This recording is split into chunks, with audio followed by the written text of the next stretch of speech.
Bon, alors Michael, dites-nous comment ça fonctionne ce principe d'injection d'eau. Alors nous en fait on va travailler avec un système qui est le dopage à eau.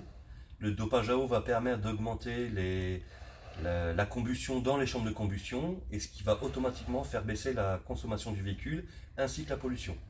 Alors au niveau du montage, est-ce que c'est compliqué à poser dans un moteur? Alors j'ai envie de vous dire oui et non, il n'y a rien de très technique. Maintenant c'est vrai qu'effectivement il faut quand même avoir des bases de mécanicien.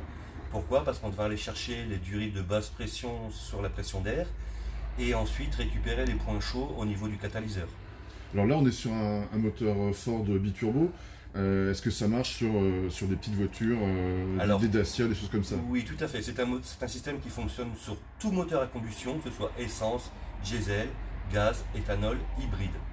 Parce qu'en fait, on passe par un système de dopage sur lequel on met un apport d'oxygène dans le moteur.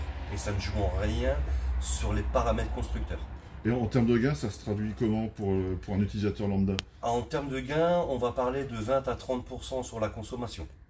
Et donc, ça marche sur des moteurs essence, diesel, hybride, sur toutes les énergies. Tout à fait, tout moteur à combustion, sauf moteur électrique, ce qui est logique. Alors, est-ce que vous pouvez nous expliquer un petit peu le cheminement? Là, donc, on a une bonbonne d'eau, c'est ça, qui est dans la baie moteur? Tout à fait, alors en fait, on a un récipient d'eau qu'on va appeler le récipient système Venturi, dans lequel on va remplir le récipient ou d'eau déminéralisée ou d'eau de pluie.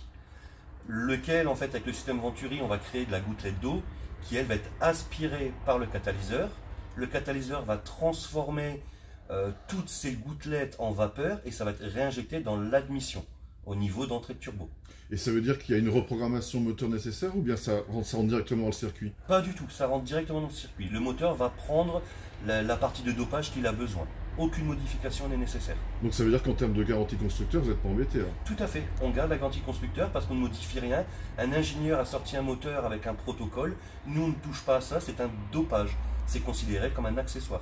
Et en termes de pièces accessoires comme les vannes EGR, les turbos, est-ce que c'est bénéfique? Enfin, est-ce que ça améliore la combustion par exemple? Tout à fait, ça va améliorer la combustion. On va travailler un petit peu comme dans un principe de décalaminage moteur. On va venir nettoyer tout ce qui est partie combustion. Les soupapes, le piston, la vanne EGR, le cœur de culasse et le FAP, dû à cet apport d'oxygène. Alors en termes de coût, à combien ça revient un tel système? Alors le terme de coût pour ce procédé, on va être sur pour les véhicules qui vont consommer, on va dire de 0 à 10 litres au 100, on va être à 1090 € TTC posé garantie. Au-delà de 10 litres, on passe sur le kit stage 2. On va parler de 10 litres jusqu'à environ 35-38 litres au 100. On est à 1290 TTC posé, toujours avec les mêmes garanties. Et la pose, quelle que soit la complexité du moteur, parce qu'il y a des moteurs où c'est pas super simple à accéder. Alors voilà, du coup, ça c'est notre problème à nous. Effectivement, il y a des véhicules sur lesquels on va passer plus d'une demi-journée. Le coût reste identique que sur un véhicule sur lequel on n'aurait passé qu'une heure de travail. Et vous êtes les seuls à proposer ça sur la région?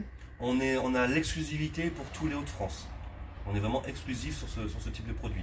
Et on équipe aussi les poids lourds pour les grosses flottes sur un prix de 1690 TTC posé avec la même conception.